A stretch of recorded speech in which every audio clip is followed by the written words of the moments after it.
Hello everyone, I am Nidhi Agrawal and welcome back to my new YouTube channel that is Nidhi Ma'am Classes. So last video में मैंने आपको class 10th की Selina publication की book से GST chapter start करवाया था. उसकी first exercise last 2 videos में कंप्लीट हो चुकी है. आज मैं फर्स्ट बी एक्सरसाइज स्टार्ट करने जा रही हूँ. इसका क्वेश्चन करने का मेथड किस तरीके से होता है, इसमें देखिए कुछ स्टेप्स हमें फॉलो करने पड़ते हैं. तो वो क्या स्टेप्स हैं? सबसे पहले हम क्वेश्चन रीड करेंगे. क्वेश्चन में आपको क्या होगा, या तो 2 सिटीज़ दी होंगी या 3, मोस्टली इसमें 3 सिटीज़ दी होती हैं. तो देखिए यहाँ पर इस क्वेश्चन में 1B एक्सरसाइज है, उसका मैंने सेकंड क्वेश्चन पुट किया है. यहाँ पे जो प्रोडक्ट है हमारा, ये गुड्स एंड सर्विसेज है, जो भी है गुड्स है, वो सप्लाई किया जा रहा है कहाँ से कहाँ, आगरा से कानपुर एंड देन कानपुर से जयपुर. तो सबसे पहले हम लोग दिमाग में पे तुरंत बैठा लेंगे कि फर्स्ट जब आगरा से कानपुर गया तो दैट मीन्स वो दोनों में क्या है, यूपी. क्वेश्चन में भी मेंशन होता है, नहीं है तो आप समझ सकते हैं कि यहाँ पर आपने मेंशन कर लिया कि यूपी में. और कानपुर टू जब जयपुर गया तो जयपुर कहाँ पे आ गया, राजस्थान में, तो वो अलग स्टेट हो गया. ये हम लोगों ने क्यों ध्यान दिया, इससे हम देखेंगे कि हमारा मूवमेंट क्या है, इंटर स्टेट मूवमेंट है या फिर इंटर स्टेट मूवमेंट है. तो देखिए सबसे पहले कितने रुपीज़ के प्रोडक्ट को सप्लाई किया गया, तो यहाँ पे 20,000 के गुड्स को कानपुर, आगरा से कानपुर में सप्लाई किया गया. उस क्वेश्चन में लिखा है जीएसटी लग रहा है 18%. और जब कानपुर से राजस्थान जयपुर में ट्रांसफ़र किया गया तो उन गुड्स पे 5,000 का प्रॉफिट कानपुर में हुआ. तो यहाँ पर हम इस तरीके से सॉल्व करेंगे क्वेश्चन. तो सबसे पहला स्टेप क्या करते हैं हर एक क्वेश्चन में, देखिए मैंने इन क्वेश्चंस को ध्यान से रीड करके ऑब्जर्व करके आपके लिए बहुत ही ईजी मेथड निकाला है, क्योंकि जो इसके एग्जाम्पल्स है उसमें बहुत सारे स्टेप्स दिए हैं. तो मैं आज जो आपको ये स्टेप्स बता रही हूँ ना, ये स्टेप्स आप फॉलो करेंगे तो ये सारे क्वेश्चन में बिल्कुल एक जैसे स्टेप्स रहेंगे, तो आपको बार बार दिमाग नहीं लगाना पड़ेगा. तो देखिए यहाँ पे सबसे पहला स्टेप हम लोग क्या लिखेंगे, पहले हमने ऐसे सीक्वेंस बना के नोट कर लिया जिससे कि हमारा क्वेश्चन हमें क्लियर हो जाए. अब हम क्या करेंगे, आगरा से जब हम कानपुर जा रहे थे तो देखिए हर एक में सीपी एसपी 2 पार्ट होते हैं, बट हम लोगों का जो फर्स्ट स्टेटमेंट स्टार्ट होता है वो हमेशा एसपी से होता है, हमेशा हर क्वेश्चन में. तो एसपी जो भी डीलर होगा, यहाँ पे लिखा होगा dealer A at Agra, dealer B at Kanpur, dealer C, तो वहाँ पे आप डीलर ए लिख सकते हैं, मैंने डायरेक्ट आगरा लिखा है. एसपी एट आगरा कितना है, 20,000 के गुड्स सप्लाई किए मतलब सेलिंग प्राइस होगा इसका. ठीक, अब यहाँ से जब ये यूपी से यूपी में ही जा रहा है तो हमें यहाँ पे 2 टैक्स निकालने पड़ेंगे, एसजीएसटी और सीजीएसटी. अब एसजीएसटी हमें पता है कैसे निकालते हैं, जो भी सेलिंग प्राइस होगा उसका मल्टीप्लाई जो टैक्स दिया था 18%, उसको 2 पार्ट में डिवाइड कर लेंगे. 18 का हाफ क्या होगा, 9%. तो हम लोग 20,000 का 9% निकालेंगे, कट करके सॉल्व किया, आंसर आ गया 1800. यही अमाउंट किसका होता है, सीजीएसटी का होता है. तो टोटल टैक्स कितना आ गया, 1800 प्लस 1800 दैट इज 3600. तो यहाँ स्टेटमेंट क्या होता है, टोटल, ये ध्यान देना आपको, statement total output tax at Agra is equal to 3600. यहाँ तक का हमारा आगरा का काम फिनिश हो गया. ठीक है, अब हम लोग आते हैं कानपुर में. अब जब ये कानपुर में पहुंचा तो ये जो आउटपुट टैक्स है ना, यही कानपुर के लिए क्या वर्क करेगा, एज ए इनपुट टैक्स. तो वहाँ पे स्टेटमेंट हमारा तुरंत आ जाएगा नीचे, इनपुट टैक्स एट कानपुर 3600. उसके बाद अब हम कानपुर में दिमाग लगाएंगे कि यहाँ पर सीपी और यहाँ पर एसपी क्या है. तो सीपी देखिए क्या होता है, जो इसका सेलिंग प्राइस होगा वही इसका कॉस्ट प्राइस होगा, राइट. फॉर एग्जाम्पल मैंने आपको 10 रुपये में एक पेन बेचा तो वो उसका सेलिंग प्राइस था, आपने उसको खरीदा 10 रुपये में, तो वो आपने क्या किया, उसका कॉस्ट प्राइस पे किया. तो दैट मीन्स इसका एसपी इसके लिए क्या होगा, सीपी. तो इसका एसपी है क्या, इसका एसपी हम लोग ने देखा था 20,000, तो वो इसके लिए क्या होगा, कानपुर के लिए सीपी हो जाएगा. ठीक, अब हमें कानपुर के लिए एसपी निकालना है. तो कानपुर के लिए एसपी निकालेंगे तो वहाँ पे उन्होंने बोला था प्रॉफिट हो रहा है 5,000 का, तो सीपी प्लस प्रॉफिट फॉर्मूला होता है सीपी प्लस प्रॉफिट, आंसर आ गया सेलिंग प्राइस 25,000. ठीक है, अब इस एसपी पर जीएसटी लगता है, हमेशा जो जीएसटी लगता है वो सेलिंग प्राइस पर लग रहा है. तो यहाँ पर भी सेलिंग प्राइस पे देखिए 2 जीएसटी लगे थे. अब यहाँ पर देखते हैं कौन सा जीएसटी लगेगा. ये यूपी से राजस्थान में गया है, ठीक है, तो ये इंटर स्टेट मूवमेंट है, मतलब एक स्टेट से दूसरे स्टेट में जा रहे हैं, तो वहाँ पर हम लोग जो टैक्स लगाते हैं उसको बोलते हैं आईजीएसटी.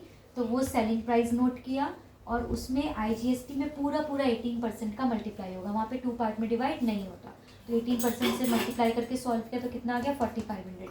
ये टैक्स किसके लिए निकल के आया, कानपुर के लिए. तो उसके लिए हम लोग क्या लिखेंगे, आउटपुट टैक्स एट कानपुर. तो यहाँ पे स्टेटमेंट क्या हो गया, output tax at Kanpur is equal to 4500. अब हम यहाँ पे कानपुर का काम अभी फिनिश नहीं हुआ है, क्योंकि हमें यहाँ पर नेट जीएसटी निकालना होता है. ठीक है, तो net GST paid at Kanpur, जब भी ये 3 सिटीज़ होते हैं तो हमेशा सेकंड वाले में नेट जीएसटी निकालना होता है. तो नेट जीएसटी का जो फॉर्मूला होता है वो क्या होता है, net GST paid is equal to होता है output tax minus input. Net मतलब आपको आउटपुट में से इनपुट टैक्स को माइनस करना है कानपुर का, तो कानपुर का आउटपुट टैक्स आप निकाल के आए हो कितना 4500। कानपुर का इनपुट टैक्स स्टेटमेंट में आपने नोट किया था 3600, तो 4500 माइनस 3600 क्या कितना आ गया 900। ये आ गया net GST paid at Kanpur. Okay, अब ये कानपुर का काम भी फिनिश हो गया। अब आते हैं हम लोग फाइनली जयपुर राजस्थान में। यहाँ पर सबसे पहले हम लोग सीपी की बात करेंगे। तो यहाँ पर जो सीपी होगा वो मैंने क्या बताया कि जो इसका एसपी होता है वो इसका सीपी होता है, लेकिन बिकॉज ये एंड यूज़र होता है ना, क्योंकि अब जयपुर के बाद यहाँ पे और भी कोई सिटी नहीं दिया गया, इसका मतलब ये एंड यूज़र है। तो एंड यूज़र के केस में जब आप सीपी निकालते हो तो वहाँ पे आप कैसे निकालते हो, एसपी प्लस जितना उसका जीएसटी। तो एसपी कौन सा एसपी, जो पहले वाले का एसपी होता है, मतलब इसके जस्ट पहले कौन था कानपुर, उसका एसपी कितना था, तो उसका एसपी देखिए आपने कितना निकाला था 25,000, वो लिखेंगे। प्लस उसी 25,000 पर जीएसटी कितना निकल के आया था 4500। तो 25,000 प्लस 4500 करेंगे तो फाइनल आंसर आ गया 29,500। ये आपका पूरा सीपी आ गया किसके लिए, राजस्थान के लिए, जयपुर के लिए।